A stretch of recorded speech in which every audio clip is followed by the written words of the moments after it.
2026 कसं असणार आहे ओव्हरऑल ज्योतिषशास्त्राप्रमाणे हे वर्ष? ज्योतिषशास्त्रीय दृष्टिकोनातून 2026 हे वर्ष एक कशाच्या आधारावरती तुम्ही सांगताय की हे राजकीय उलथापालथ होण्याचे फार मोठे चिन्ह दिसत आहेत? शनी महाराजांचं कार्य काय? सत्ता, राजकारण, समाजकारण, समाजसेवा बरोबर. हे शनी महाराजांवर आलं. गुरु या वर्षी वक्री अवस्थेमध्ये पाहायला मिळणार आहे 2 जून पर्यंत. दृष्टिकोनातून हे 2026 चांगलं नाहीये तसं? सिंह राशीच्या जातकांना हे वर्ष आपण म्हणू 2 जून नंतर थोडंसं स्ट्रगल दाखवतंय. वृश्चिक राशीच्या जातकांच्या बाबतीत बोलायचं म्हटलं तर प्रचंड आत्मविश्वास त्यांच्याकडे असतो आणि प्रत्येक गोष्टीतलं ज्ञान असतं पण अर्धवट ठेवतात. आणि हा जो मंत्र सांगितला रीम शुक्राय नमः, बरोबर. तो कधी म्हणायचा आहे? काय रीम शुक्राय नमः हा जप तुम्ही जो वर्ग राजकीय क्षेत्रामध्ये आहे कन्या राशीचा समूह, तर त्यांना या वर्षामध्ये उच्च अधिकार पदे मिळणार आहे. अच्छा, हे लिहून घ्या माझ्याकडे. बऱ्याचदा आपण सांगतो जेव्हा विष्णू उपासना सांगतो तेव्हा प्रभू रामचंद्राची केली तरी चालत असेल? धनुराशीच्या जातकांना सांगेल की तुमची रास ही अशी आहे की प्रसिद्धी, कीर्ती तुम्हाला मिळतेच मिळते. म्हणजे मकर राशीच्या जातकांना 2026 हे वर्ष महत्वपूर्ण कार्यात हस्तक्षेप करायला लावणार आहे. अच्छा, स्वतःहून ते कार्य करणार आहे. 2026 मध्ये काही ग्रहण देखील आहेत, चंद्रग्रहण आणि सूर्यग्रहण. ते 2026 वरती कसा परिणाम करतायत?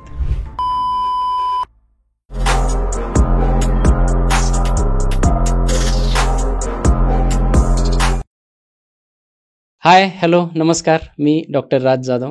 महाराष्ट्राच्या सर्वात समृद्ध मंचावरती तुम्हा सर्वांचं पुन्हा एकदा खूप खूप खूप खूप स्वागत आहे.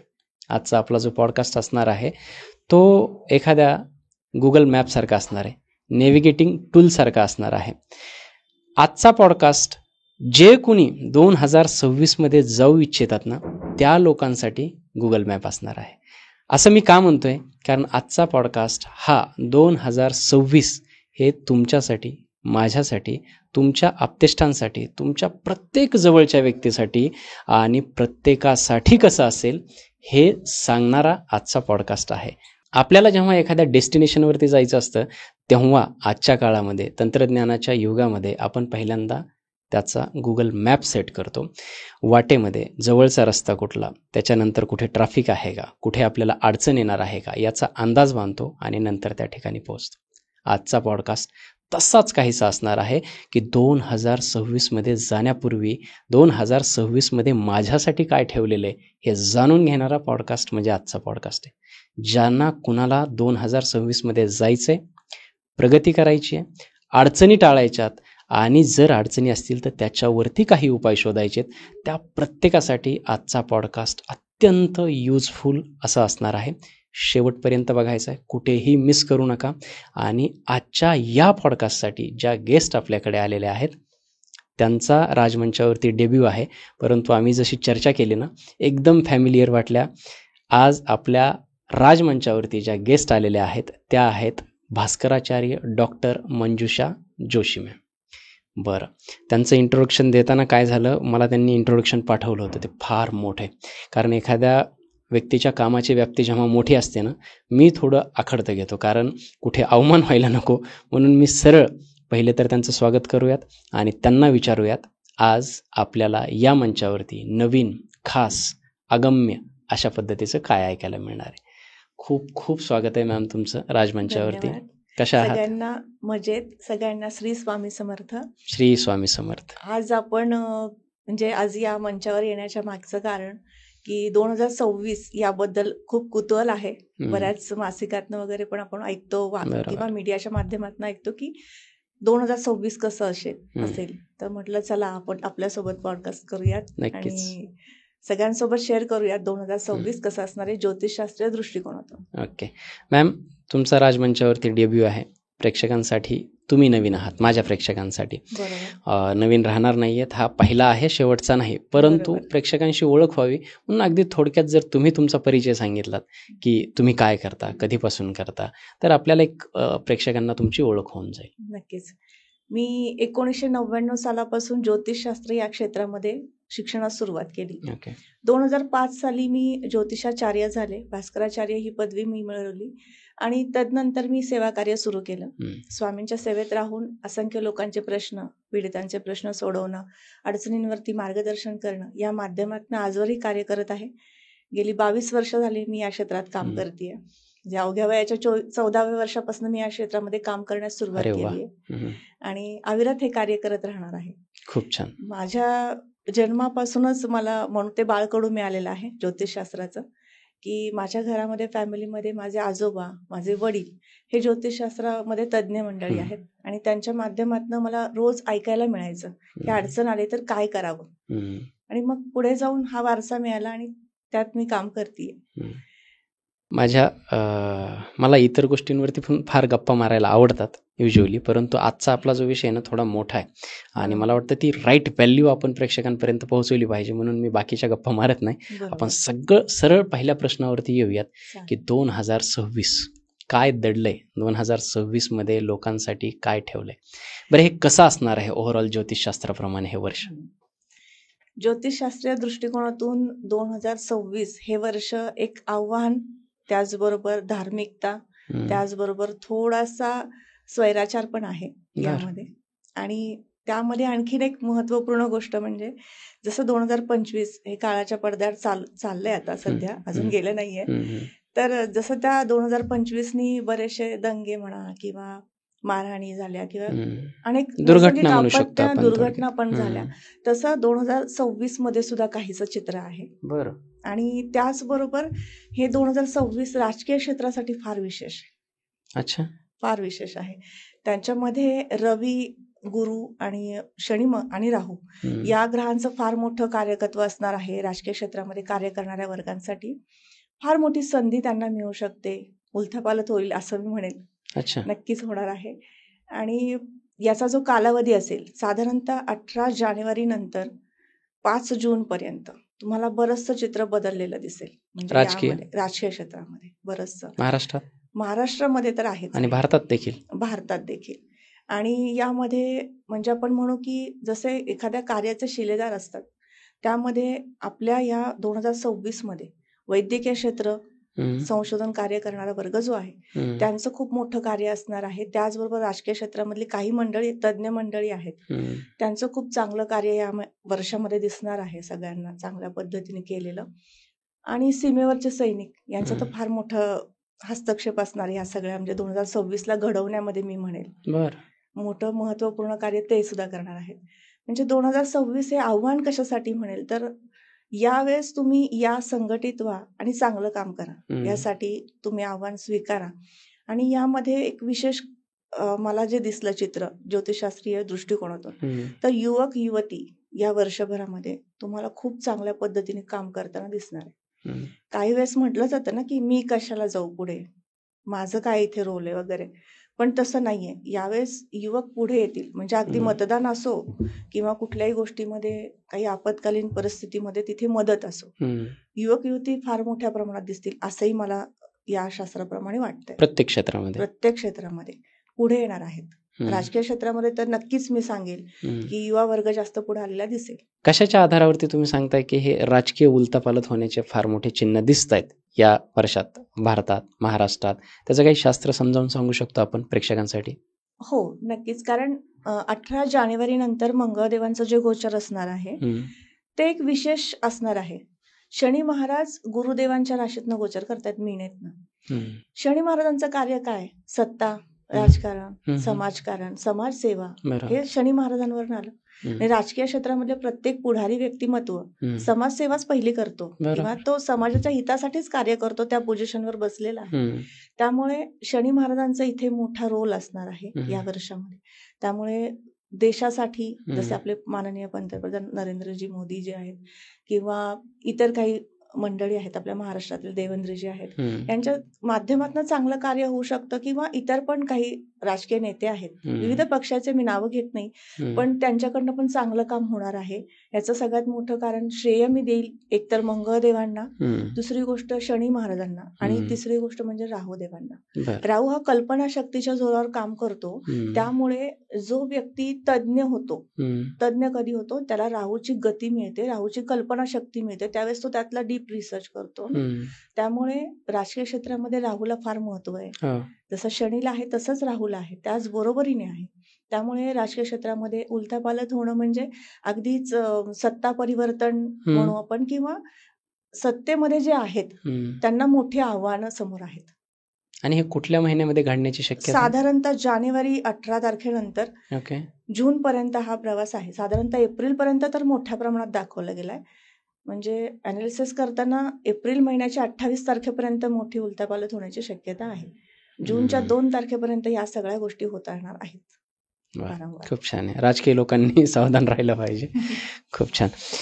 काय होतं की देशाचा जो विकास आहे किंवा देशाचा प्रवास, राज्याचा प्रवास, गावाचा, जिल्ह्याचा कुठलाही प्रवास आहे, 3-4 गोष्टीवरती असते. एक राजकीय उलथापालथ दिसतेच आहे. आर्थिक क्षेत्रासाठी हे वर्ष कसं आहे, म्हणजे देशासाठी, महाराष्ट्रासाठी? बरोबर. आर्थिक दृष्टिकोनातून बोलायचं झालं तर गुरुग्रहावरनं आपण अर्थ पाहिला जातो, म्हणजे पैसा, पैसा. संपत्ती स्थिर होणं किंवा मिळणं, हे बरोबर. गुरुवरनं असतं. हम्म. गुरु यावर्षी वक्री अवस्थेमध्ये पाहायला मिळणार आहे 2 जून पर्यंत. हम्म. वक्री होतो म्हणजे काय, तो मागच्या गतीने मागच्या साईडला चालतो, म्हणजे पृथ्वीपासून पाहताना तो मागे गेलाय की काय असं वाटतं, हम्म. भास होतो, पण तसं नसतं.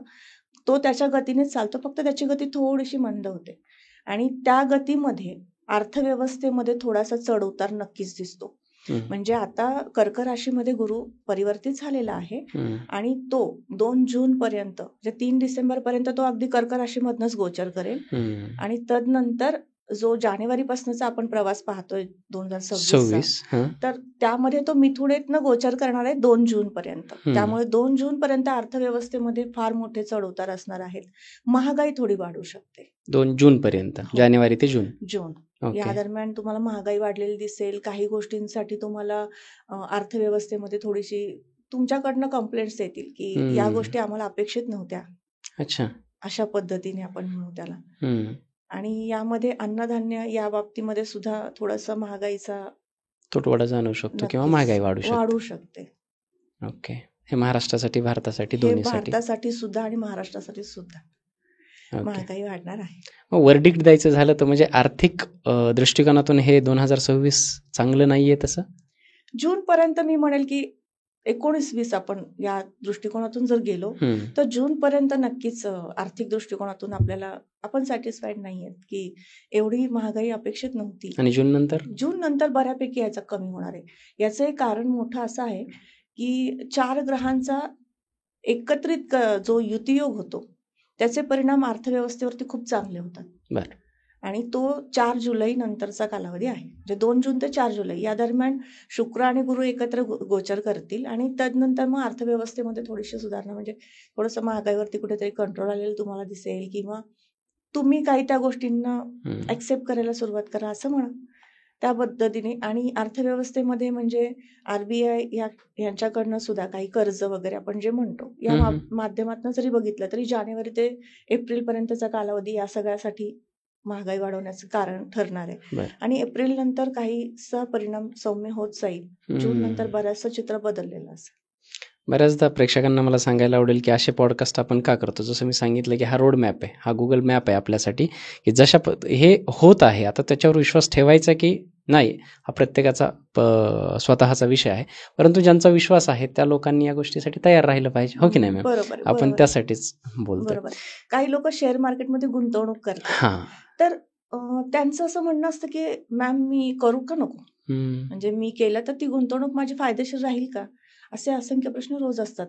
तर मग या माध्यमातून तुमच्या मंचावरनं मी सांगते, सगळ्यांना आवाहन करू इच्छिते की जून नंतर तुम्ही जी काही गुंतवणूक कराल त्यामध्ये तुम्ही डेफिनेटली म्हणजे खूप चांगले असणार, कमवणार आहात. कारण गुरु तुम्हाला खूप मोठ्या प्रमाणावरती पैसा देऊ शकतो. कर्केचा गुरु म्हणजे तुम्हाला समृद्ध करतो, आणि पैसा संपन्न करतो आणि अर्थव्यवस्थेमध्ये सुद्धा सुधारणा आलेली असेल थोडीशी, तुम्हाला तिथे पण चांगल्या पद्धतीने साथ सोबत मिळेल असं मला वाटतं. ओके.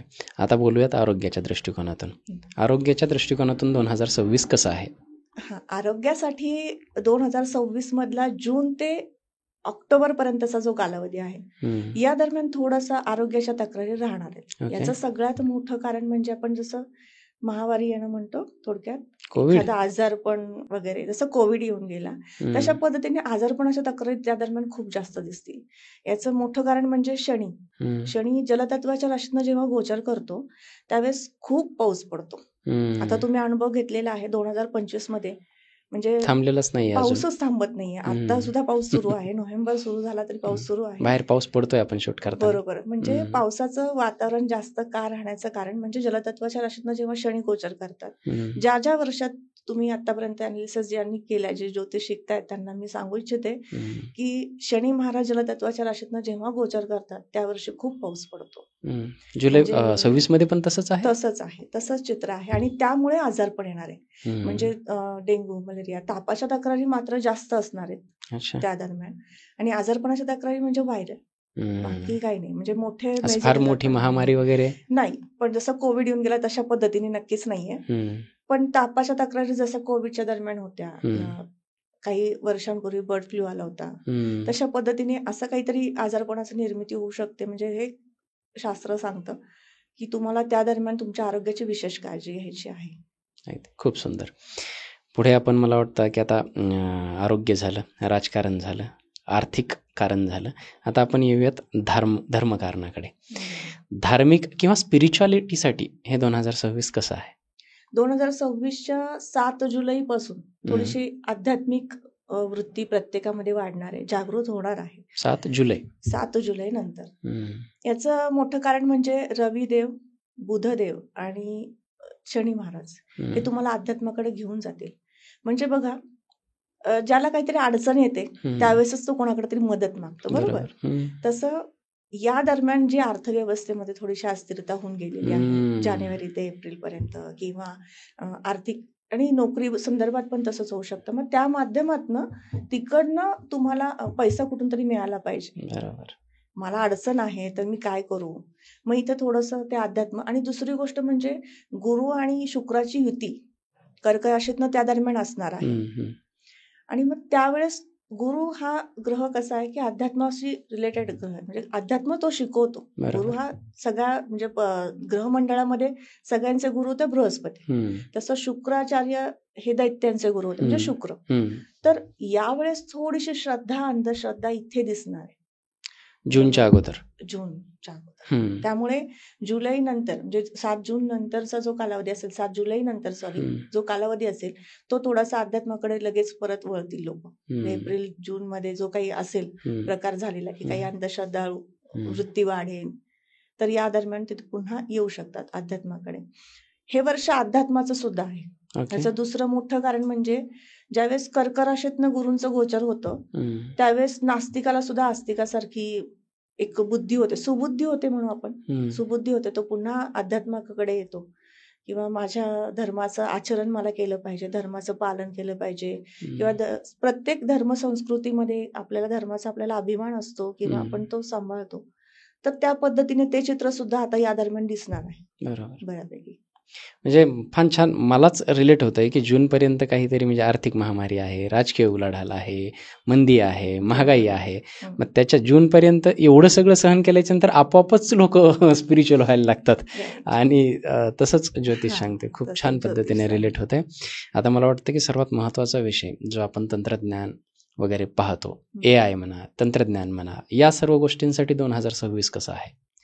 यासाठी एक संधीचं म्हणू आपण, एक संधी मिळणार आहे. प्रत्येक जो सॉफ्टवेअरमध्ये काम करतो, AI मध्ये, तंत्रज्ञान शास्त्रामध्ये जो प्रगत आहे किंवा काम करू इच्छितो त्या सगळ्यांना काम मिळू शकतं या माध्यमातून. देशात विदेशात कामाची त्यांना जी पुरवठा पाहिजे आपण म्हणू, तर तो होणार आहे त्यांना. कामाच्या बाबतीमध्ये हे चांगलं आहे. आणि जसं मानवी तंत्रज्ञान म्हणू आपण, तर तशा पद्धतीने सॉफ्टवेअरमध्ये पण खूप चांगली प्रगती किंवा त्यातनं नवीन काहीतरी येणार आहे आपल्या समोर पाहायला. आणि तो कालावधी असणार आहे ऑक्टोबर ते डिसेंबर या दरम्यान नक्कीच. ते पण सेकंड हाफ मध्येच आहे. हो. आणि पहिला जो कालावधी आहे म्हणजे सुरुवात कधी होईल ते पण सांगते, की याची सुरुवात होणार आहे 8 जानेवारी 8 अच्छा. जानेवारी ते फेब्रुवारी या दरम्यान तुम्हाला सुरुवात झालेली दिसेल. हम्म, म्हणजे त्या क्षेत्राकडे लोक वळालेले दिसतील. हम्म, बरेचसे लोक बघा काही कालावधीसाठी इंजिनिअरिंग म्हटलं की सगळी मुलं इंजिनिअरिंगलाच ऍडमिशन घेतात, हम्म, बरोबर. right. काही डॉक्टर करायचं मग डॉक्टर व्हायचंय मग तिकडेच ऍडमिशन घेतात. तर तशा पद्धतीने तुम्हाला आता या वर्षामध्ये जास्त इंजिनिअरिंगकडे हम्म, वळणारी युवा वर्ग दिसणार आहे. बर. शक्य. खूप छान पद्धतीने सांगताय मॅम. या सगळ्या गोष्टी आपण तर कव्हर केल्याच, की म्हणजे अगदी भारतासाठी, महाराष्ट्रासाठी आणि ओव्हरऑल सर्व लोकांसाठी 2026 कसं असणार आहे हे तर ऐकलंच. परंतु काय होतं, हे ब्रॉड स्पेक्ट्रमने झालं. प्रत्येकाला स्वतःविषयी जाणून घेण्याची फार इच्छा असते. मग मला असं वाटतं की ज्योतिष हे राशीनुसार जास्त म्हणजे त्याचा बेस राशी आहेत. तर मला असं वाटतं की प्रत्येकासाठी प्रत्येकाची कुठली ना कुठली एक राशी असते. मग त्यानुसार मला वाटतं की त्या 12 राशींसाठी, पहिल्या ते शेवटच्या राशींसाठी हे वर्ष कसं आहे, त्याच्यात त्यांना फायदे, तोटे आणि अगदीच जर हे वर्ष थोडंसं चांगलं नसेल वगैरे तर आपण त्यांना काहीतरी उपाय पण द्यावेत अशी माझी विनंती आहे. तर मला असं वाटतं की आपण राशीनुसार जाऊयात. चालेल, ओके, नक्कीच. सुरू करूयात आता पहिल्याच राशीपासून. चालेल. पहिली रास आहे ते राशीचक्रातली मेष रास. मेष राशी. मंगळदेवतेची रास आहे. अशी व्यक्ती फार प्रचंड हुशार असते, तापट असते पण स्वभावाने आणि कर्तव्यनिष्ठ असते. प्रत्येक कार्याची आवड असते, कार्यात प्रत्येक कार्यात सहभाग नोंदवणारी रास आहे मेष रास.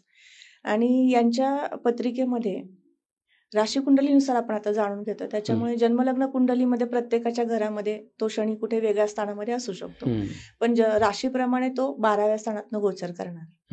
म्हणजे यांना 7.5 आहे.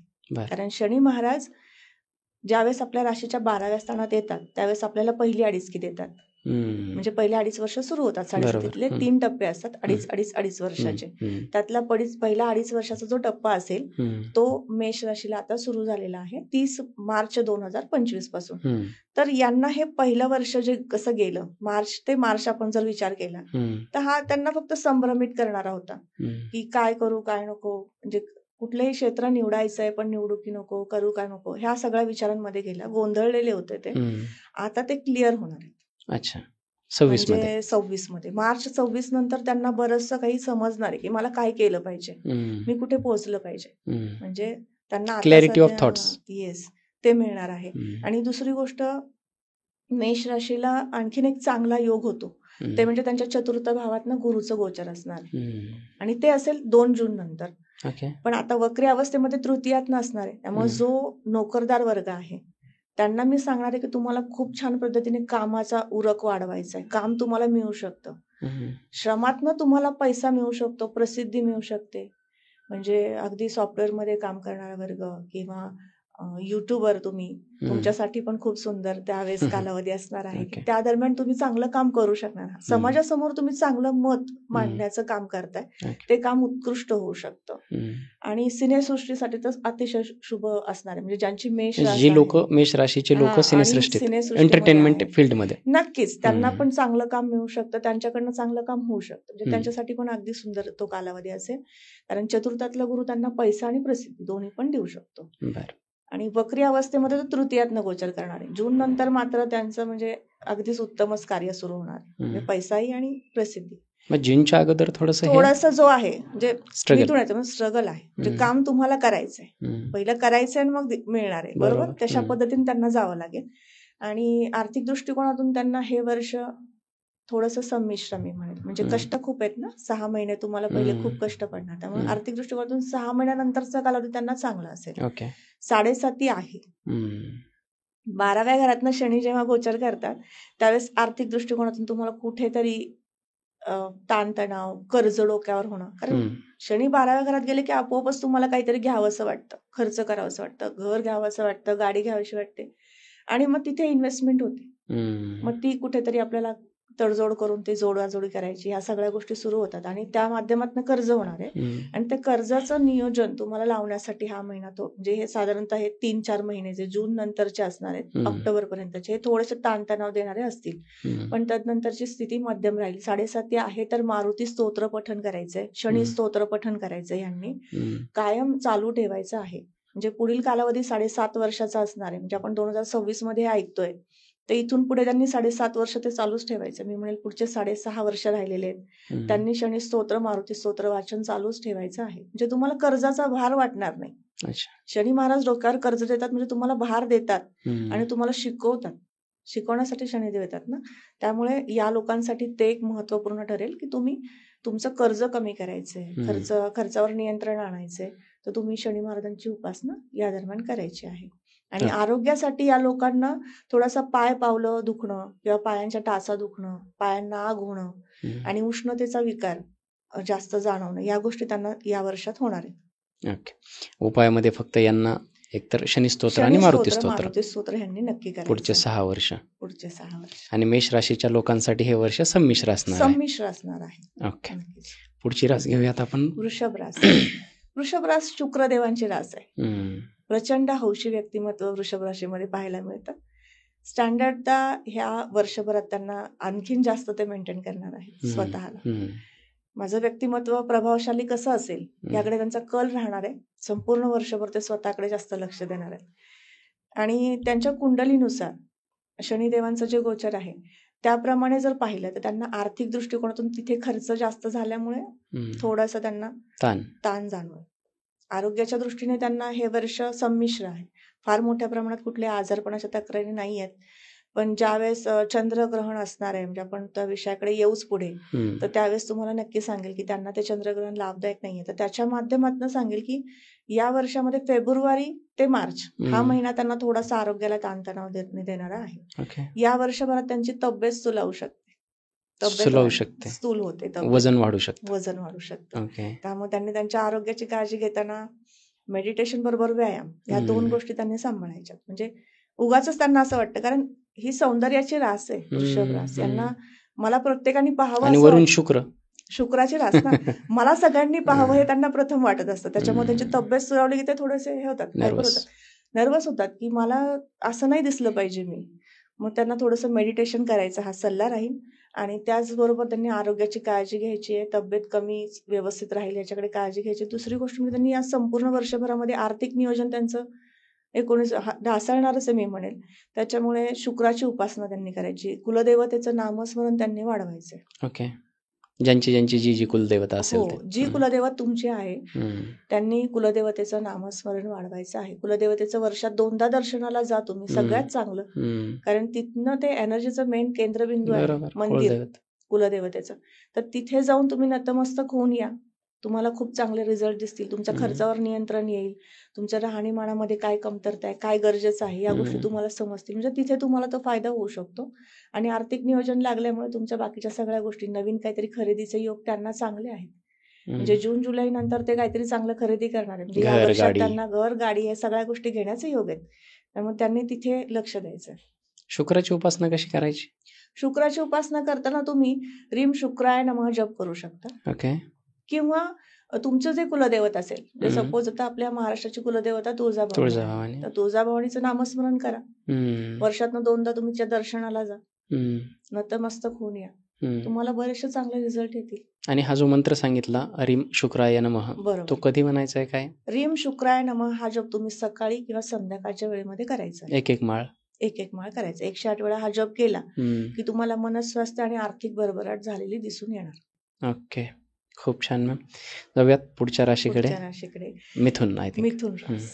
तर मिथुन राशीच्या लोकांना भयंकर प्रत्येक गोष्टीची आवड असते. म्हणजे भ्रमण करणारा भुंगा याला आम्ही म्हणतो मिथुन रास. म्हणजे यांना सगळ्या गोष्टीतलं नॉलेज असतं. म्हणजे तुम्हाला राजकीय क्षेत्रामध्ये काम करायला आवडतं, सामाजिक क्षेत्रात काम करायला आवडतं, तुम्ही या युट्यूबच्या माध्यमातून किंवा ग्राफिक या सगळ्या क्षेत्रामध्ये तुम्ही काम करत असता. तर मग या मिथुन राशीच्या लोकांना माझा एक सल्ला राहील, या वर्षामध्ये 2 जून पर्यंत वक्री अवस्थेत लग्न भावातनं गुरु असणार आहे. लक्षात घ्या, तुमच्या लग्न भावामध्ये गुरु जेव्हा येतो त्यावेळेस तुम्हाला इगो निर्माण होतो, राग, आणि तुम्ही स्वतःवरती जो गर्विष्ठपणा तुमच्या चेहऱ्यावर पण दिसू शकतो, किंवा तुमच्या कामात तुमच्या सोबतचे कलिग्स मंडळी आहेत त्यांच्यासोबत सुद्धा तुम्ही त्या पद्धतीने रिॲक्ट होऊ शकता. त्यामुळे 2 जून पर्यंत तुम्ही स्वतःला सांभाळायचंय, स्वतःच्या वरती काम करायचंय तुम्हाला. 2 जून नंतर तुमच्यामध्ये प्रचंड आत्मविश्वास, कामाची स्थिरता दिसेल, चांगल्या पद्धतीने तुम्ही काम करू शकणार आहात. कारण गुरु पालट झाला की कर्केचा गुरु तुम्हाला दुसरा गुरु असणार आहे मिथुनवाल्यांना. त्यामुळे तिथे तो अतिशय उत्तम असणार आहे. आणि त्यांच्यासाठी उपासना म्हणून मी सांगेल की प्रथम भावात जेव्हा गुरुदेव येतात त्यावेळेस गुरु हा ज्ञानाचा कारक आहे. तुम्हाला ज्ञान भरपूर मिळणार आहे. म्हणजे या वर्षामध्ये जे मिथुन राशीचे जातक आहेत, जे शिक्षण घेतात, म्हणजे अगदी 1ली ते 10वी पर्यंतचं शिक्षण असू दे किंवा उच्च शिक्षण असू दे, त्यांना अभ्यासामध्ये खूप सुंदर म्हणजे त्यांचे रिझल्ट चांगले येणार, म्हणजे अभ्यास चांगला करणार आहेत ते. त्या बाबतीमध्ये उत्तम त्यांना प्रगतीचा काळ आहे आणि त्यांनी दत्त महाराजांची उपासना करायची आहे. गुरुदेवांची. कारण दत्त महाराजांची उपासना का करायची? आता इथे आपण विष्णूंची उपासना म्हणू शकलो असतो, पण दत्त महाराजांची करायची. कारण ब्रह्मा, विष्णू, महेश या तिघांचं एकत्रितकरण ज्यावेळेस होतं, एकत्रित रूप म्हणजे दत्त महाराज. कारण इथे क्षमाशीलता आली पाहिजे, राग वाढणार आहे ना, तर क्षमा करण्याची आपल्यामध्ये ताकद आली पाहिजे. म्हणजे शंकर भगवान ती तुम्हाला प्राप्त करून देतील. ब्रह्मदेव तुम्हाला ज्ञान पण देतील आणि हाताला काम पण देतील, म्हणजे कार्यक्षम पण करणार आहेत. आणि दत्त महाराजांमध्ये विष्णूंचं जे रूप आहे, ज्या ठिकाणी विष्णूंची उपासना होते त्या घरामध्ये लक्ष्मी प्राप्त होते असं सांगितलं जातं. त्याच्यामुळे विष्णूंची उपासना पण तिथे व्हायला पाहिजे, म्हणून दत्त महाराजांचं आपण नामस्मरण करू शकता. मग दिगंबरा दिगंबरा श्रीपाद वल्लभ दिगंबरा हा साधा आणि सोपा मंत्र आहे आणि याचे खूप चांगले परिणाम तुम्हाला दिसतील, की कामामध्ये तुमची जी काही अडचणी होत्या त्या आपोआप कमी झालेल्या दिसतील. दत्तांची सेवा करा, दत्त महाराजांचं दर्शन घ्या. म्हणजे अगदी आपल्या महाराष्ट्रामध्ये जर बघायचं झालं तर गाणगापूर आहे महाराष्ट्राबाहेर, किंवा नरसोबाची वाडी, औदुंबर या ठिकाणी जाऊन तुम्ही दर्शनाला जात जा. वर्षातनं 2दा 3दा तुम्ही दर्शन घ्या. या वर्षभरामध्ये गुरूंचे जे काही इफेक्ट निगेटिव्ह होणार होते तुमच्यावरती, की राग वाढणार होता, इगो, आणि तो दिसणार आहे, मग त्याच्यातनं तुमचं इम्प्रेशन खराब होणार आहे, तर हे होऊ नये, प्रतिमा मलिन होऊ नये म्हणून. आणि विशेष जो राजकीय क्षेत्रात कार्य करतो त्या वर्गाला माझा या माध्यमातून सांगणं राहील की तुम्ही मात्र दत्त महाराजांची सेवा करायचीच आहे. तुमच्यासाठी तर ती फार गरजेची आहे, कारण तुम्हाला काही निर्णय चुकीचे घेण्यास प्रवृत्त करतील दत्त महाराज. त्याच्यामुळे तुम्हाला तिथे नामस्मरणाकडे जायचे. आर्थिक दृष्ट्या कसं आहे मिथुनसाठी? आर्थिक दृष्टिकोनातून मिथुन राशीला हे संपूर्ण वर्ष लाभदायक आहे. पैसा प्रचंड येईल. इगो सांभाळा. ओके, खूप छान. जाऊयात पुढच्या राशीकडे. पुढची रास कर्क राशी. कर्क राशीच्या बाबतीमध्ये बोलायचं झालं तर प्रचंड भावना प्रधान रास आहे. म्हणजे भावनिक आहे ती लोक. आणि लग्न भावात त्यांच्या गुरु येणार आहे पहिल्या घरामध्ये 2 जून नंतर. तोपर्यंत तो त्यांच्या 12व्या घरातनं गोचर करतो.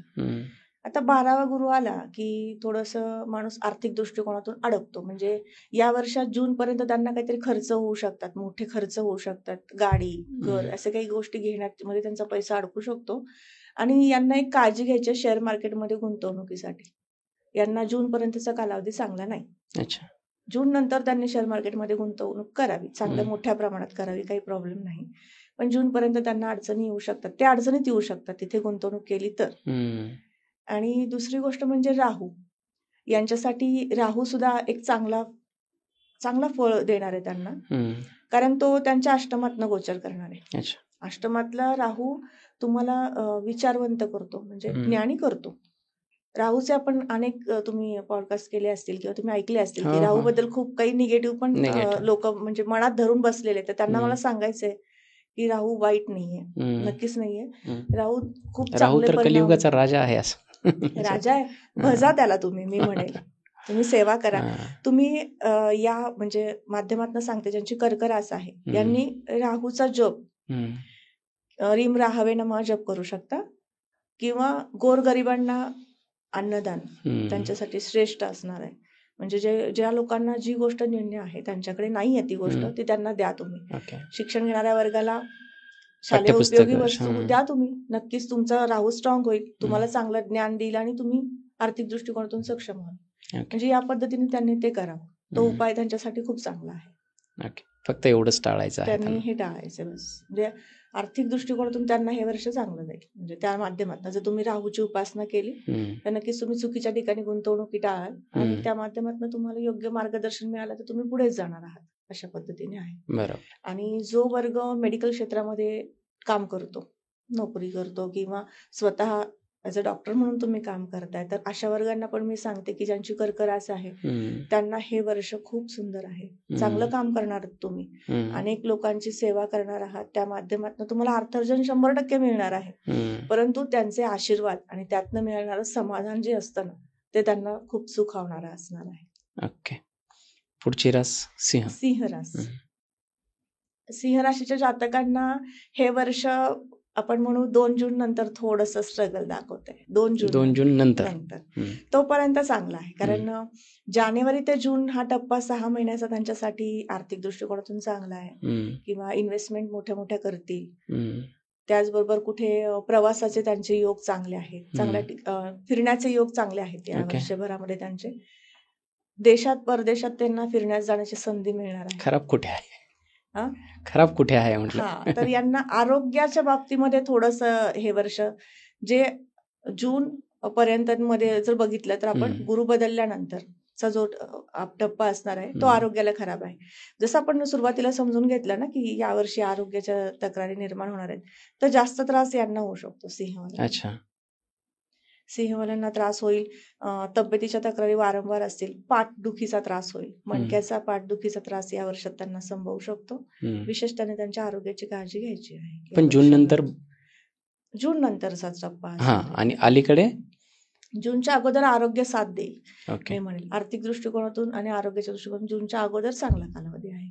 काय उपाय यांच्यासाठी उपासना म्हणजे रामाची उपासना करायची. रामाची उपासना का करायची? कारण गुरु महाराज हे रामाचेच अवतार आहेत, विष्णूंचेच अवतार राम. तर यांची राशेस्वामींची उपासना रामाची असते. आणि रामाची उपासना कोण करतं? प्रभू हनुमंत करतात, बरोबर, किंवा आपले शंकर महादेव करतात. तर यांनी जर रामाची उपासना केली तर यांना राजकीय क्षेत्रामध्ये किंवा अर्थव्यवस्थेमध्ये त्यांचे काही कामं करतात ते, म्हणजे बँकेमध्ये सर्व्हिस वगैरे आहे त्यांना, तर या दरम्यान त्यांना जो कामाचा ताण येणार आहे तो कमी होऊ शकतो. म्हणून रामाची उपासना. आणि आरोग्यवर्धन होतं. कारण रवी ग्रह सगळ्या आरोग्याचा खांब मानला जातो. म्हणजे प्रत्येकाच्या शरीरातला मेन जे आपलं माकडहाड म्हणू आपण मराठीमध्ये, तर याचा जो मेन आहे मूलाधार चक्र, तर ते रवीवरती ऍक्टिव्ह होतं. तशा पद्धतीने रवीची उपासना केली तर तुमचं आरोग्य चांगलं राहील. म्हणजे तुम्हाला मी सांगेल की 10 लोकांना जर आजारपणाच्या तक्रारी होणार आहेत तर जी उपासना करतात ते 7-8 लोक त्यातनं बाहेर पडू शकतील, सुटतील. त्यामुळे त्यांनी रामाची उपासना करावी. बर, हे सिंह राशीच्या लोकांसाठी आहे. पुढची रास कन्या. कन्या राशीच्या जातकांना मी सांगणार आहे यावर्षी तुम्ही ग्रहण पाहू नका.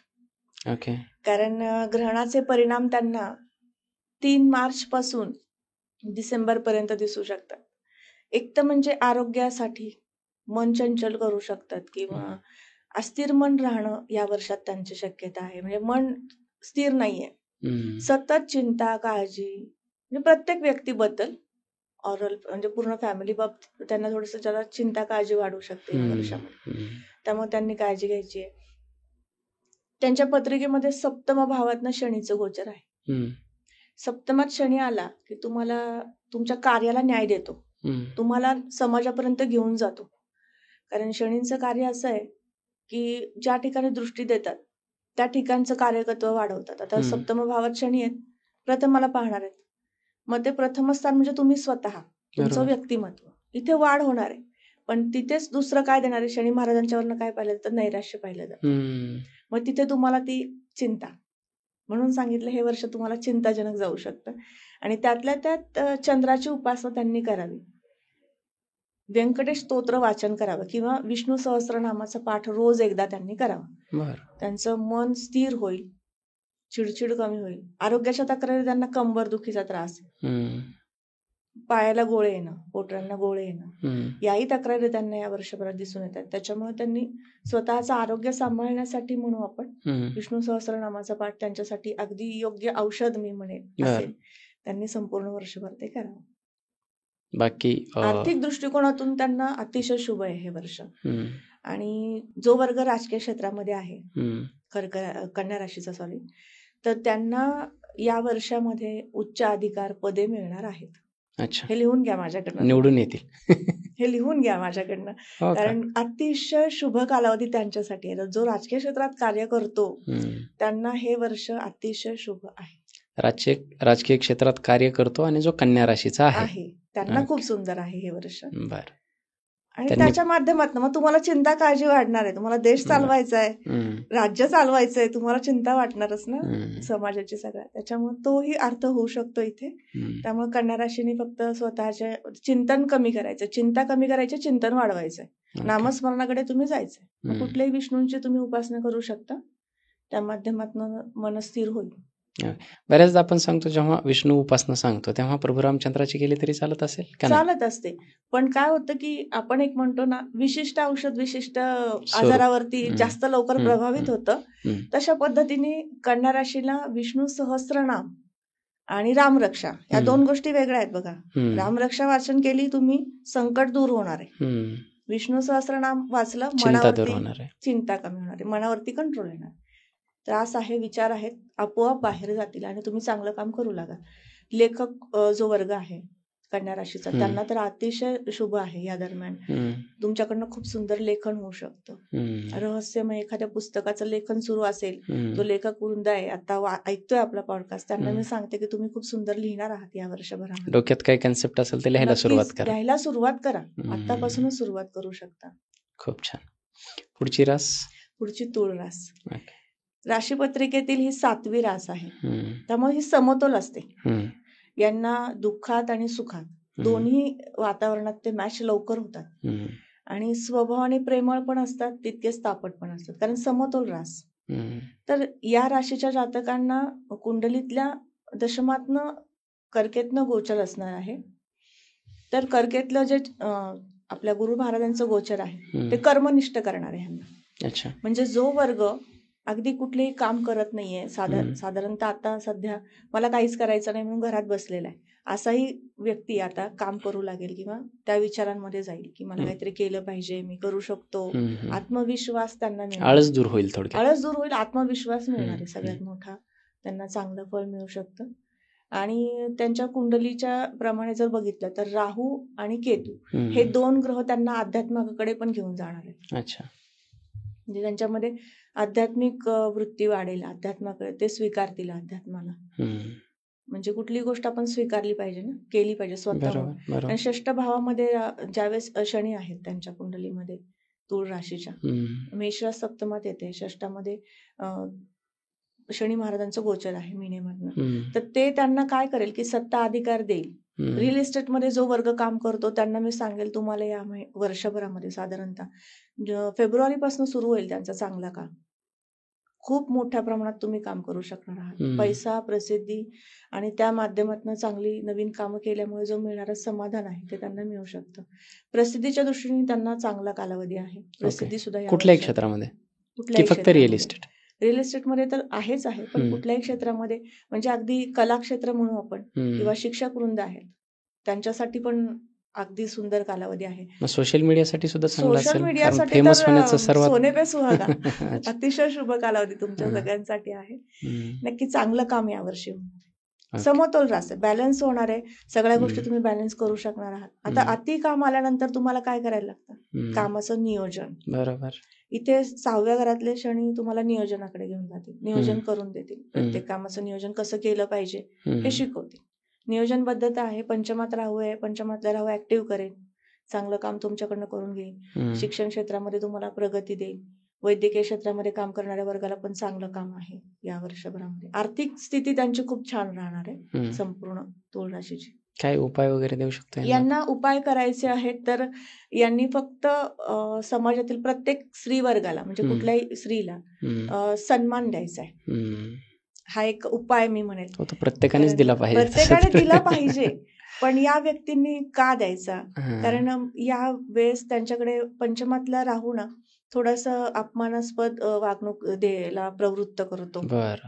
आणि मग त्यामुळे थोडंसं नातं खराब होऊ शकतं. म्हणजे आता इथे कपल पण असतील आपले व्हिडिओ बघणारे, तर त्यांच्यामध्ये तुमच्या नात्यामधल्या प्रत्येक स्त्रीला तुम्ही एक सन्मान द्यायचा आहे. तो तुमच्यासाठी खूप मोठा राहू तुम्हाला ऍक्टिव्ह करून द्यायला मदत करेल. आणि दुसरी गोष्ट म्हणजे कुठल्याही आध्यात्मिक क्षेत्राला, धार्मिक स्थळ जे आहेत त्या ठिकाणी तुम्हाला जेवढं जास्त करता येईल तेवढी मदत करू शकता. दान धर्माच्या माध्यमातून तुम्हाला चांगलं फळ मिळू शकतं. आणि उपासनेच्या माध्यमातून गेलात तर मारुती स्तोत्राचं पठण यांनी करावं. म्हणजे राहूचे निगेटिव्ह परिणाम होणार नाहीत. म्हणजे तुमच्याकडनं कुठल्याही व्यक्तीला स्त्री पुरुष दोन्ही पण त्यातल्या त्यात स्त्रीला आपल्याकडनं कुठल्याही पद्धतीची चुकीची वागणूक जाणार नाही. राजकीय क्षेत्रात विचाराल तर नक्कीच हे वर्ष चांगलंच आहे राजकारणासाठी. त्या तुळ राशीच्या जातकांना राजकीय क्षेत्रामध्ये यश मिळू शकतं. ओके. पुढची रास वृश्चिक. वृश्चिक राशीच्या जातकांच्या बाबतीत बोलायचं म्हटलं तर प्रचंड आत्मविश्वास त्यांच्याकडे असतो आणि प्रत्येक गोष्टीतलं ज्ञान असतं पण अर्धवट ठेवतात. बऱ्यापैकी त्यांना अर्धवट असतं. पण संशोधक वृत्ती जागृत त्यांची मंगळदेव करत असतात. पण चंद्र नीच होतात या राशीमध्ये. त्यामुळे यांना काय होतं की सफलता लवकर मिळत नाही, उशिरा मिळते. तर यांना आता हे चालू जे वर्ष होणार आहे 2026, तर याच्यामध्ये त्यांनी 2 गोष्टी महत्वाच्या सांभाळायच्यात. एक तर त्यांना कुठल्याही प्रकारच्या आर्थिक गुंतवणुकी करताना साधारणतः जूनच्या अगोदर त्यांनी गुंतवणुकी करायच्या. बऱ्यापैकी चांगल्या गुंतवणुकी त्यांनी करून घ्याव्यात. जून नंतर कुठली गुंतवणूक करताना विचारपूर्वक करावी, कारण तिथे फसवणूक होण्याची शक्यता आहे. कारण त्यांच्या कुंडलीमध्ये चतुर्थ भावातनं राहूचं गोचर असणार आहे. महत्वाकांक्षा किंवा अति आत्मविश्वास या जोरावरती एखादी फसवणूक होऊ शकते. मोठी म्हणजे आपण म्हणू की शेतजमीन किंवा एखादी प्रॉपर्टी खरेदी करायची, रिअल इस्टेटमध्ये काम करतायत, तर त्यांना प्रचंड मोठा आत्मविश्वास आहे आणि चुकीच्या भ्रमाखाली काही गोष्टी फसवणूक धोका होऊ शकतो. यांच्या बाबतीमध्ये धोका होऊ शकतो. म्हणून त्यांनी थोडीशी उपासना करणं आवश्यक आहे. काय उपासना केली पाहिजे? त्यांना यांनी एकतर पहिली गोष्ट म्हणजे त्यांच्या कुलदैवाचं जे आहे त्याचं नामस्मरण वाढवायचंय. दुसरी गोष्ट यांनी रामरक्षाचं पठण करायचंय. रक्षण व्हायला पाहिजे, चुकीच्या गोष्टींपासून रक्षण त्यांनी करायचंय, स्वतःचं व्हावं म्हणून रामरक्षा स्तोत्र त्यांनी नित्यनेमाने करावं. सकाळी करा, संध्याकाळी करा. कसं आहे, रामरक्षा स्तोत्र म्हटलं की आपल्या डोक्यात लगेच येतं. आपली आजी काय म्हणायची, संध्याकाळी दिवे लागण्याची वेळेस तू रामरक्षा म्हण. पण तुम्हाला कुठल्याही महत्वाच्या कार्याला जायचंय, मला एखादा मोठा डिसिजन घ्यायचा आहे, मोठा व्यवहार करायचा आहे, तुम्ही रामरक्षा म्हणा आणि मग घराच्या बाहेर पडा. तुम्हाला ते कार्य व्यवस्थित सिद्ध झालेलं दिसून येईल आणि फसवणूक होणार नाही, ते टाळता येऊ शकेल.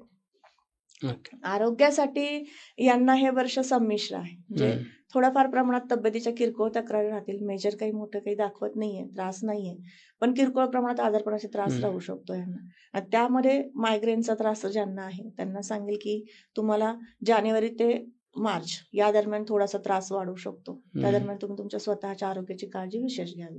ओके.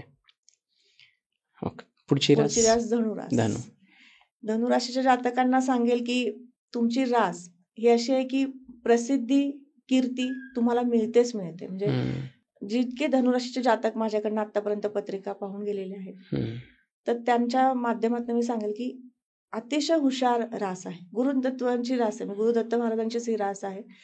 म्हणजे गुरुच्या आधिपत्याखाली येणारी ही धनुरास ही प्रत्येक कार्यामध्ये छंदिष्टपणे ते कार्य करते. मला आवड आहे म्हणून मला करायचंय, अशा पद्धतीने त्याच्यामध्ये एंटर होते, सुरुवात करते. काही अशा आहेत की त्यांचे ग्रहयोग त्यांना साथ देत नाही, ते पूर्ण करू शकत नाहीत, पण 99% ती लोक सक्सेस मिळवतात त्या क्षेत्रामध्ये. एकदा पदार्पण केलं की ते सक्सेस मिळवतातच. आणि त्यांना हे वर्ष साधारणतः पत्रिकेतल्या तृतीय भावातनं राहूचं गोचर असणार आहे आणि चतुर्थातनं शनी गोचर करणार आहे. आता चौथ्या घरामधला शनी काय करतो, तुमच्या कामामध्ये म्हणजे अडथळे आणून ते काम पूर्ण करून देतो. कारण शनीचं एक वैशिष्ट्य आहे की ज्या ठिकाणी असतो त्या ठिकाणी प्रभाव देतो, चांगले फळ देतो आणि दृष्टीचं तिथे कुठेतरी अडचणी आणतो. तर शनीच्या 3 ठिकाणी दृष्ट्या जातात, 3री, 7वी आणि 10वी. त्यातली 3री दृष्टी 6व्या घरावर जाणार. त्याच्यामुळे म्हटलं की थोडंसं तब्येतीच्या तक्रारी येऊ शकतात, किरकोळ प्रमाणात, अगदी मोठे काहीच धोके नाहीयेत त्यांना. गुडघेदुखी, सांधेदुखीचा वगैरे त्रास असेल तर तो वाढू शकतो, पण मेजर त्यांना या वर्षात काही मोठे आजार पण नाहीयेत. कामामध्ये व्यत्ययाने काम होण्याची शक्यता आहे, म्हणून त्यांनी शनी महाराजांचं शनी स्तोत्र म्हणावं. शम शनेश्वराय नमः मंत्राचा जप केला तरी सुद्धा चालेल. या वर्षात त्यांना लहान 7.5 आहे. याचं दुसरं कारण म्हणजे लहान 7.5मध्ये काय होतं की खूप संधी समोर येऊन थांबतात. मी कुठली घेऊ, मी कुठल्या संधीला आपल्यापर्यंत, त्या संधीपर्यंत मी पोहोचू, असा भ्रम पडू शकतो. म्हणून त्यांना मी मारुती स्तोत्र किंवा शनी स्तोत्र म्हणायचा सल्ला देईल. आणि आरोग्यासाठी त्यांना हे वर्ष त्या माध्यमातून म्हणजे चांगलं जाऊ शकतं. आरोग्याच्या ज्या सांधेदुखीच्या तक्रारी मी तुम्हाला सांगितल्या दृष्टीमुळे शनी महाराजांच्या, तर त्या कमी व्हायला मदत होईल. आणि आर्थिक दृष्टिकोनातून हे वर्ष त्यांना पैसा जितका येणार आहे तितकाच जाण्याची शक्यता आहे. खर्च होईल, खर्च म्हणजे असं होणार आहे की या वर्षात त्यांच्याकडनं वाहन, वास्तू खरेदी होणारच आहे या ओके. वर्षात. त्यांना घेण्याचेच योग येणार आहेत. या पद्धतीने त्यांना चांगली साथ. फक्त चतुर्थ स्थानाची त्यावेळेस महादशा, अंतर्दशा, अंतर्दशा असावी, म्हणजे जेणेकरून त्यांना तो योग अगदी जुळून येऊ शकतो. काही अडचणी येणार नाही. पण राशी पत्रिकेनुसार मात्र योग आहेत चांगल्या पद्धतीने. धनुराशीसाठी ओव्हरऑल हे चांगलं वर्ष चांगलं आहे. वर्ष आहे. मकर राशी. मकर राशीच्या जातकांना 2026 हे वर्ष महत्वपूर्ण कार्यात हस्तक्षेप करायला लावणार आहे. अच्छा. स्वतःहून ते कार्य करणार आहेत. जो वर्ग जमिनी संदर्भातील कार्य करतो, रिअल इस्टेट. रिअल इस्टेट असेल तर त्या क्षेत्रामध्ये कार्य करणाऱ्या वर्गाला तर अतिशय शुभ असणार आहे. आणि त्याचबरोबर राजकीय क्षेत्रामध्ये पदार्पण करू इच्छिणाऱ्या मकर राशीच्या जातकांना सांगते, तुम्ही नक्की करा. तुम्हाला सुद्धा उत्तम यश तिथे मिळू शकतं. ओके. त्यांच्यासाठी हे आहे. आणि या वर्षाचा फेब्रुवारी ते मार्च हे एक महिना साधारणतः त्यांच्यासाठी थोडासा आरोग्यासाठी थोडा वीक आहे, खराब जाईल. बाकी त्यांना ओव्हरऑल वर्ष चांगलं आहे, आरोग्यदायी आहे.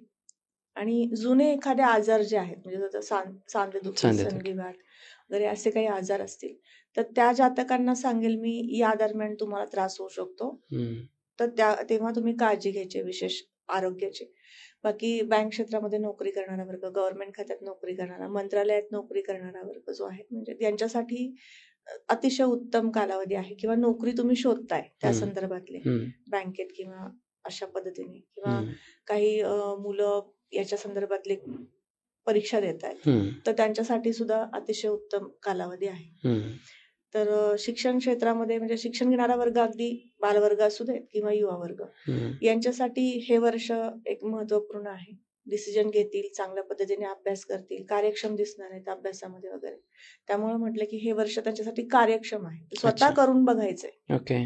आणि कृतीत आणतील ते सगळ्या गोष्टी. अशा पद्धतीने त्यांच्यासाठी असणार आहे. ओके. म्हणजे आणि याच्यात काय उपाय वगैरे देऊ शकतो? यांना 10वा गुरु असणार आहे. गुरु त्यांच्या दशमातनं गोचर करेल. त्यामुळे यांना गुरूंची उपासना करणं आवश्यक आहे. दत्त महाराजांची उपासना करू शकता. त्याचबरोबर तुम्हाला 7.5 वगैरे काही नाहीये मकर राशीच्या जातकांना. त्याच्यामुळे त्यांनी 2 गोष्टी सांभाळायच्यात. एक तर दत्त महाराजांची उपासना करायची आणि शनी महाराजांची उपासना करायची. का? कारण राशीप्रमाणे त्यांच्या तृतीय भावातनं शनीचं गोचर असणार आहे. म्हणजे मीन राशी ते तृतीय भावामध्ये त्यांच्या, त्यामुळे कष्ट पडतायत. मग कष्ट कमी झाले पाहिजेत, म्हणून शनिदेवांची उपासना. मग शम शनेश्वराय नमः मंत्राचा जप करा आणि विष्णूंची उपासना किंवा दत्त महाराजांची उपासना त्यांनी करावी. रीम द्राम दत्तात्रयाय नमः सोपा जप आहे. आणि रीम पण लावायचं? रीम का लावायचं?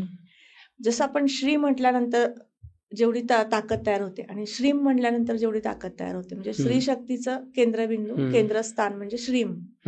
तसं रीम म्हटल्यानंतर तुमच्यामध्ये ऊर्जा तयार होते.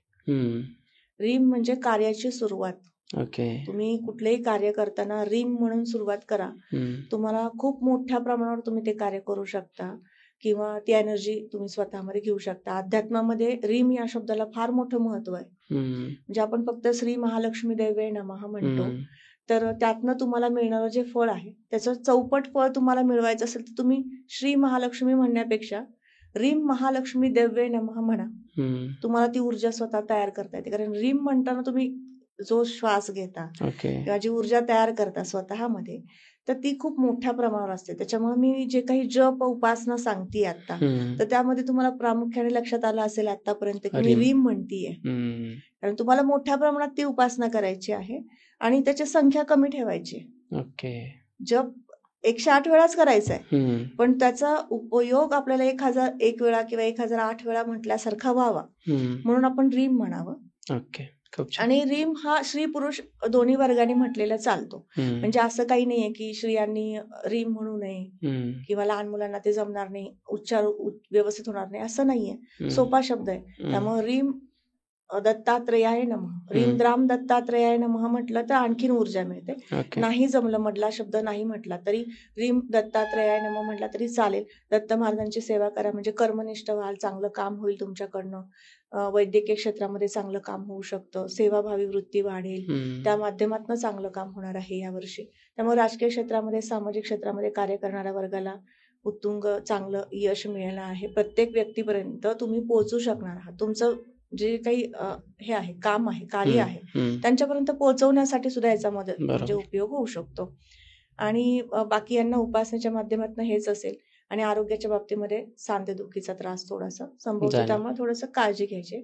आणि तोही जास्त मोठा पिरियड नाहीये, फेब्रुवारी ते मार्च या ओके. दरम्यान त्यांना त्रास होऊ शकतो. 2च, 1च महिना. 1च महिना. ओके. बाकी पुढची रास आपली कुंभ रास. कुंभ. कुंभेला 7.5 सुरू आहे. प्रचंड त्रास मानसिक होतोय किंवा नातेसंबंधामध्ये पहा त्यांच्या खूप कलह जाणवतोय. याचं कारण म्हणजे प्रथम भावामधनं त्यांच्या राहूचं गोचर आहे. राहू तुम्हाला कल्पना शक्ती देतो, पण विचारशक्ती देत नाही. म्हणजे तुम्ही फक्त कल्पना करता, हे असं असेल, हे असंच असणार आहे किंवा हे असंच घडणार आहे. मुंगेरी लाल के स्वप्ने. राईट.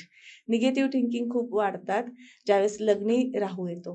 आणि राशीप्रमाणे लग्न भावातनं राहू आहे, सप्तमात केतू आहे, त्यामुळे पत्नीचं सौख्य किंवा पतीचं सौख्य तुम्हाला कमी प्रमाणात या लोकांना या वर्षभरामध्ये पाहायला मिळणार आहे, कमी मिळतंय. आणि हा टप्पा सुद्धा खूप जास्त नाहीये, साधारणतः ऑक्टोबरच्या 15 तारखेपर्यंत वगैरे त्यांना त्रास हा आहे. 2025 खराब गेलेलं आहे यांचं. खराब गेलेलं आहे, खराब गेलंय. नात्यामध्ये बघा तुम्ही, भरपूर मुलींच्या बाबतीमध्ये हे असं झालं की रिलेशनशिपमध्ये होते, त्यांना पण हा ताण जाणवला आणि त्यामुळे त्यांचं ब्रेकअप झालंय.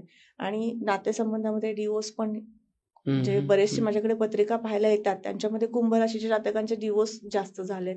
तर त्याचं कारण पण हेच आहे की एक कल्पनाशक्ती तुम्ही करता, त्याच्यावरती सत्य पडताळून पाहत नाही आणि त्याच्यामुळे थोडंसं तुम्हाला प्रॉब्लेम येऊ शकतात. म्हणून तिथे काळजी घ्यायची आहे. आणि 26 असंच आहे. 26 त्यांच्यासाठी असंच आहे. त्यामुळे त्यांनी म्हणून सुरुवातीला सांगितले की राहू लग्नी आहे, त्यामुळे कल्पना येईल, पण सत्य आहे का, विचारपूर्वक निर्णय घ्या.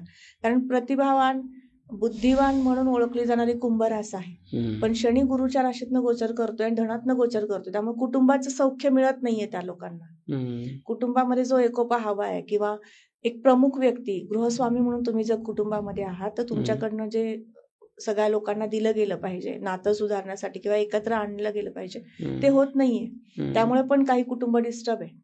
तर मग त्यांना सांगू इच्छिते मी की तुम्हाला शनी महाराजांची उपासना खूप वाढवायची आहे. या संपूर्ण वर्षभरामध्ये मी म्हणेल दर महिन्यातनं एकदा तुम्हाला गोरगरिबांना अन्नदान करायचंय, वस्त्रदान करायचंय, काळ्या रंगाच्या वस्तू दान करायच्या आहेत. म्हणजे त्याच्यामध्ये तुम्ही खाद्यपदार्थ पण आले, कपडा पण आला, सगळ्या पद्धतीने कपड्याच्या वस्तू पण देऊ शकता, ब्लँकेट देऊ शकता. दान धर्म करणं त्यांच्यासाठी अतिशय श्रेष्ठ. राहू आणि शनी महाराज त्यांच्यावर प्रसन्न होतील. आणि दुसरी गोष्ट म्हणजे त्यांनी राहू चांगला स्ट्रॉंग करायचा आहे, राहूचे चांगले फळं मिळवायचे आहेत, कुटुंबाला पुन्हा एकत्र आणायचंय. म्हणून राहूचा एक जप त्यांना मी सांगेल, रीम राहवे नमः या मंत्राचा जप त्यांनी रोज 108 वेळा म्हणायचा आहे. या दरम्यान त्यांना अंतस्फूर्ती मिळणार आहे, इंट्युशन पॉवर म्हणतो आपण, तर ती वाढणार आहे तर 2026 मध्ये. त्याच्यामुळे त्याचे चांगले उपयोग त्यांना करून घ्यायचे आहेत. म्हणजे जो तज्ज्ञ मंडळी म्हणून आपण त्यांना संशोधन कार्य करतो, अशा कुंभ राशीच्या जातकांना हे वर्ष नवीन काहीतरी त्यांच्या हातून चांगलं शोध होणार आहे. आणि त्या माध्यमातून, त्या रिसर्चच्या माध्यमातून देशाचं कल्याण होऊ शकतं. त्यामुळे त्यांना हा सल्ला राहील की फक्त तुम्हाला कल्पनाशक्ती मिळतीये तर त्याचा चांगला उपयोग व्हावा, ह्याच्याकडे तुम्ही लक्ष द्यायचंय. आणि तुमच्याकडनं चांगलं सेवाभावी कार्य घडणार आहे, तर त्याच्यासाठी तुम्हाला ते काम करण्यासाठी मनापासून तयार व्हायचंय. आणि 7.5 आहे, कर्ज डोक्यावर आहे किंवा खर्च वाढलेला आहे, या दरम्यान पण त्यांना काही गोष्टी खरेदीच्या योग आहेत. म्हणजे वास्तू संदर्भातलं प्रामुख्याने मी सांगेल की कुंभ राशीचे जातक आहेत तर वास्तू नाहीये तुमच्याकडे स्वतःची, तर मालकी हक्काची वास्तू या वर्षात होऊ शकते. त्यामुळे त्या पद्धतीने पण त्यांना खर्च आहे, तो सकारात्मक खर्च मी म्हणेन, सकारात्मक आहे, पण तो होण्याचा योग आहे त्यांना. खूप छान. फक्त त्यांनी उपासना तेवढीच करायची, उपासना एकतर शनीची उपासना आणि दान राहावे नमः जप. मीन रास, मीन लास्ट आणि बेस्ट, सगळ्यात सुंदर रास आहे मीन रास. म्हणजे हे कसं आहे की यांचं बोधचिन्ह आहेत की 2 उलटे सुलटे मासे, किंवा यांचं म्हणजे व्यक्तिमत्व पण तसंच असतं. सतत ते 10 मिनिटात मूड त्यांचे चेंज होतात की मला हे करायचं, हे करायचं नाहीये. तर आता त्यांच्या लग्न भावातनं शनीचं गोचर चालू आहे, त्यांना दुसरी अडीचकी सुरू आहे, 7.5 मधला दुसरा चरण त्यांना चालू आहे. तर त्यांना हे संपूर्ण वर्ष 7.5च आहे, त्यामुळे त्यांनी मारुतीची उपासना करायची आहे. लग्नस्थानात शनी आलेला आहे, निगेटिव्ह थिंकिंग वाढेल. शनी 7.5 आहे म्हटल्यावर ते शनी महाराजांचा प्रभाव तर आहेच आहे, परंतु तुमच्या चंद्र राशीप्रमाणे आपण पत्रिका बघतोय, चंद्रासोबत शनी आला, तुम्हाला मनामध्ये विचार निगेटिव्ह देणार, मन चंचल करणार, प्रसन्नता कमी करणार आहे. म्हणून त्यांनी मेडिटेशन करायचंय. सगळ्यात बेस्ट त्यांच्यासाठी मेडिटेशन करायचंय. आणि 11व्या भावातनं राहू चाललाय, गोचर करतोय. त्यांना परदेशात जाण्याची संधी मिळणार आहे. जे परदेशात आहेत, आता आपलं हे ऐकतायत संवाद, त्यांना मी सांगणार आहे की तुम्हाला परदेशामध्ये PR चं काम होऊ शकतं या वर्षामध्ये. तुम्ही नक्कीच प्रयत्न करायचे.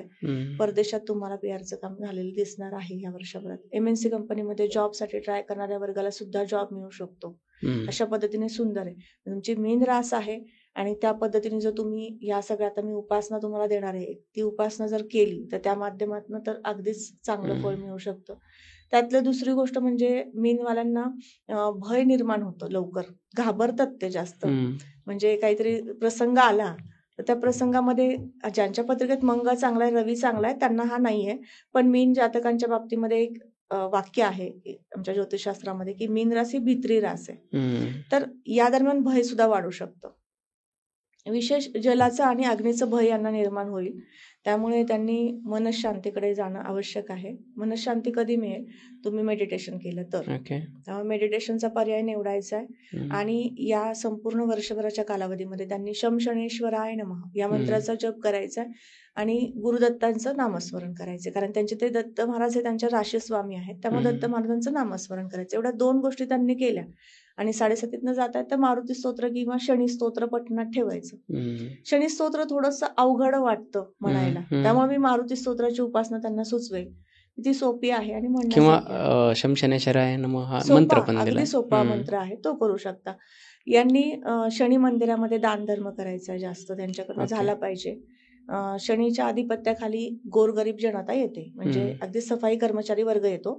तर यांची सुद्धा सेवा ते करू शकतात. म्हणजे त्यांना काही अडचणी आहेत, आर्थिक अडचणी आहेत किंवा काही गोष्टी त्यांना न्यून आहेत, त्यांच्याकडे नाही आहेत, तर त्या त्यांना दिल्या तरी सुद्धा त्यांच्यावरती शनी प्रसन्न होऊ शकतो. आणि ओव्हरऑल ह्यांना संपूर्ण वर्ष आर्थिक दृष्टिकोनातून त्या माध्यमातून मग चांगलं जाईल. नाही तर थोडं संमिश्र दाखवतं. हे झालं 12ही राशींचं खूप सुरेख पद्धतीने मांडलत मॅम, आणि आपल्या प्रेक्षकांना त्याचा खूप जास्त फायदा होईल. मला असं वाटतं की 2026 मध्ये काही ग्रहण देखील आहेत, चंद्रग्रहण आणि सूर्यग्रहण. ते 2026 वरती कसा परिणाम करतायत? मी हे देशाबाबतीत पहिलं सांगेल आणि मग व्यक्ती बाबतीत सांगेल. कारण सूर्यग्रहण आणि चंद्रग्रहण हे ज्या वेळेस वर्षातनं 2दा किंवा काही वेळेस 4 वेळेस येतात. तर हे ग्रहण आपल्या भारतामध्ये सूर्यग्रहण तर दिसणार नाही, जे 17 फेब्रुवारी ते दिसणार नाहीये. त्यामुळे ते कंकणाकृती सूर्यग्रहणाचे काही इफेक्ट आपल्या देशावरती होतील किंवा त्याच्यावर होणार नाहीत. पण चंद्रग्रहणाचे मात्र होऊ शकतात. त्यामुळे मी सुरुवातीला आपण जेव्हा पॉडकास्ट सुरू केलं त्यावेळेस मी सांगितले की थोडंसं अस्थिरता होणार आहे या महिन्यांमध्ये, त्याच कालावधीमध्ये, कारण ते चंद्रग्रहणाचे परिणाम आहेत. तर वृषभ, सिंह, कन्या आणि मकर या राशीने चंद्रग्रहण पाहायचं नाहीये. ते 3 मार्च 2026 ला येणार आहे. या दिवशी होळी पौर्णिमाचा दुसरा दिवस असणार आहे. त्या दिवशी आपलं धुलीवंदन असणार आहे. त्या दिवशी हे ग्रहण येतंय. दुपारी 3:20 ते सुरू होईल आणि संध्याकाळी 6:48 ते संपेल. मोठं आहे. आणि या ग्रहणाचे परिणाम असे होतात की मनामध्ये चंचल स्वभाव होतो, स्वैराचार वाढतो. मी तुम्हाला सुरुवातीला ही वाक्य रचना केली होती, स्वैराचार वाढणं, तर ते ह्याच्यामुळे होतं. त्यामुळे हे वर्ष सगळ्याच ओव्हरऑल मेष ते मीन 12 राशींना मी सांगेल की म्हणजे शनी महाराजांची कृपा तुम्हाला प्राप्त करून घ्यायची आहे. त्यामुळे तुमचं मन स्थिर होईल. आणि जे राशी मी तुम्हाला प्रामुख्याने 4 राशी सांगेल, वृषभ, सिंह, कन्या आणि मकर, या राशीच्या लोकांनी ग्रहण पाहू नका. पाहिलं तर अनिष्ट फळ तुम्हाला मिळू शकतं. म्हणजे तुमच्याकडनं चुकीचं कार्य होणं, चुकीच्या ठिकाणी इन्व्हेस्टमेंट होणं, किंवा एखाद्या कामाला तुम्ही जाताय, शुभ कार्याला जाताय आणि तुम्ही तो दिवस निवडलाय, 3 मार्चचा दिवस निवडलाय, तर त्या कामामध्ये अपयश सुद्धा दिसून येऊ शकतं. म्हणून हे वर्षात ओव्हरऑल हे ग्रहण अशुभ आहे. दुसरं एक सूर्यग्रहण होणार आहे, ते ऑगस्टमध्ये असणार आहे आणि चंद्रग्रहण पण असणार आहे. तर चंद्रग्रहण आणि सूर्यग्रहण जे ऑगस्टमध्ये येणारे आहेत ते आपल्या भारतात दिसणार नाहीत. त्यामुळे काळजी नसावी. फक्त आपल्याला सगळ्यात मोठा देशासाठी मी आता सांगेल ग्रहणाचे परिणाम मार्च ते एप्रिल मे या 2 महिन्यामध्ये मोठ्या स्वरूपात असणार आहेत. म्हणजे त्या दरम्यान थोडीशी नैसर्गिक आपत्ती होऊ शकते. वादविवाद, धार्मिक वाद प्रचंड वाढू शकतो आणि त्या माध्यमातून सुद्धा काही दंगली वगैरे असं काही? दंगली वगैरे हा प्रकार होऊ शकतो, किंवा या दरम्यान त्यांना प्रोत्साहित केलं जाऊ शकतं व्यक्तींना, म्हणजे जे की धर्माच्या विरोधी कार्य करतायत त्या लोकांना प्रोत्साहन मिळू शकतं. त्यामुळे विशेष त्यांनी काळजी घ्यायची.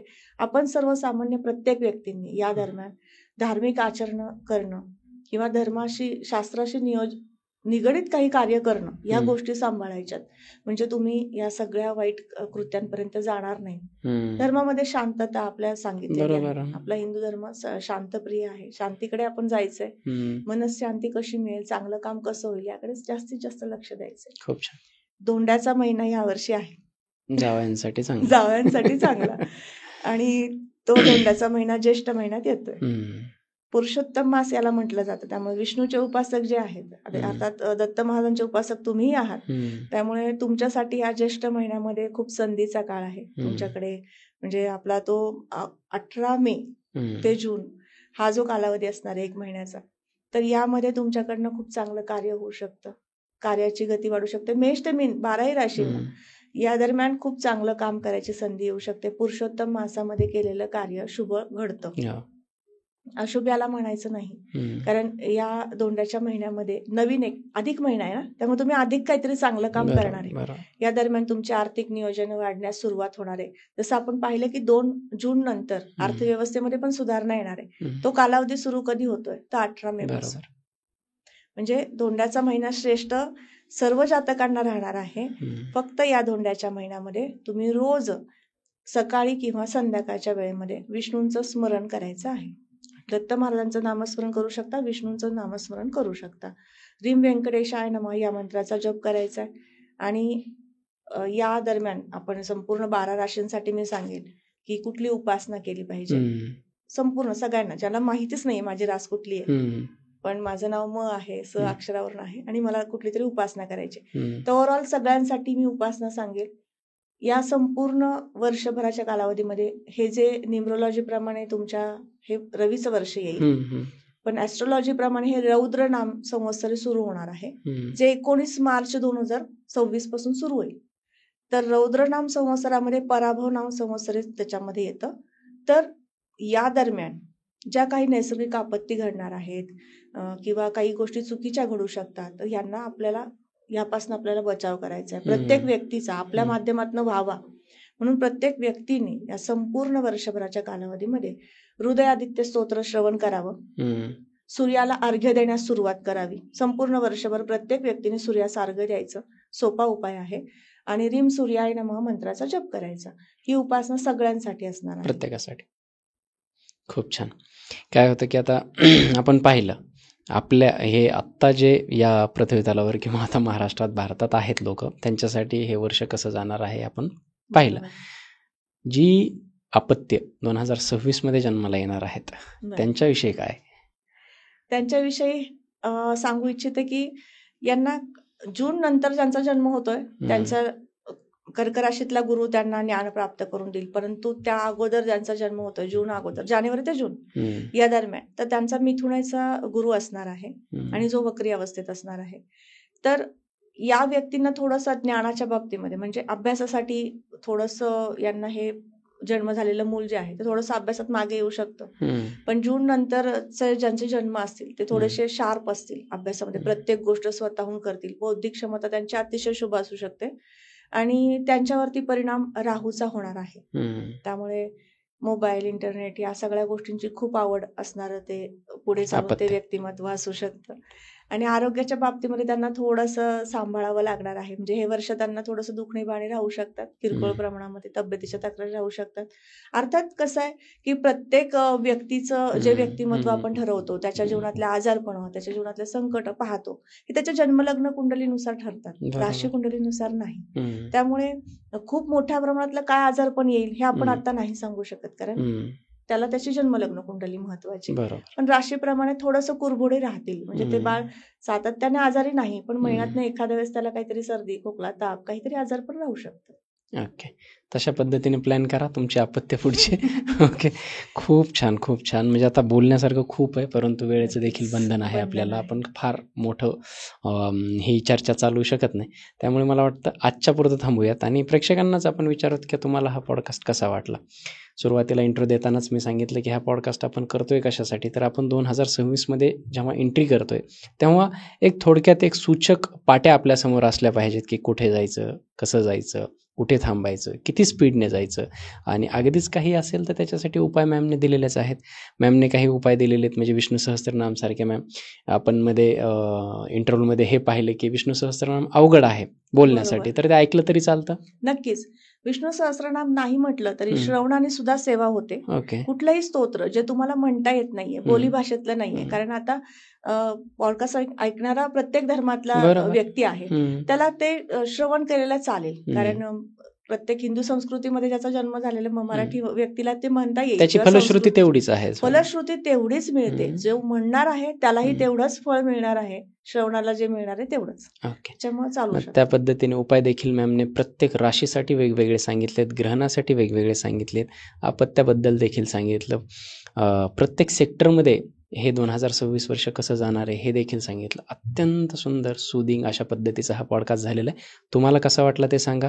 आणि अर्थातच हा पॉडकास्ट अगदी 2026च्या 1-1.5 महिना अगोदर रिलीज होतोय, तर तुम्ही तुमच्या मनात असलेले प्रश्न लगेचच कळवा. त्या अगोदर जर आपल्याला वेळ मिळाला तर पुन्हा एखादा पॉडकास्ट आपण मॅमसोबत करू शकतो.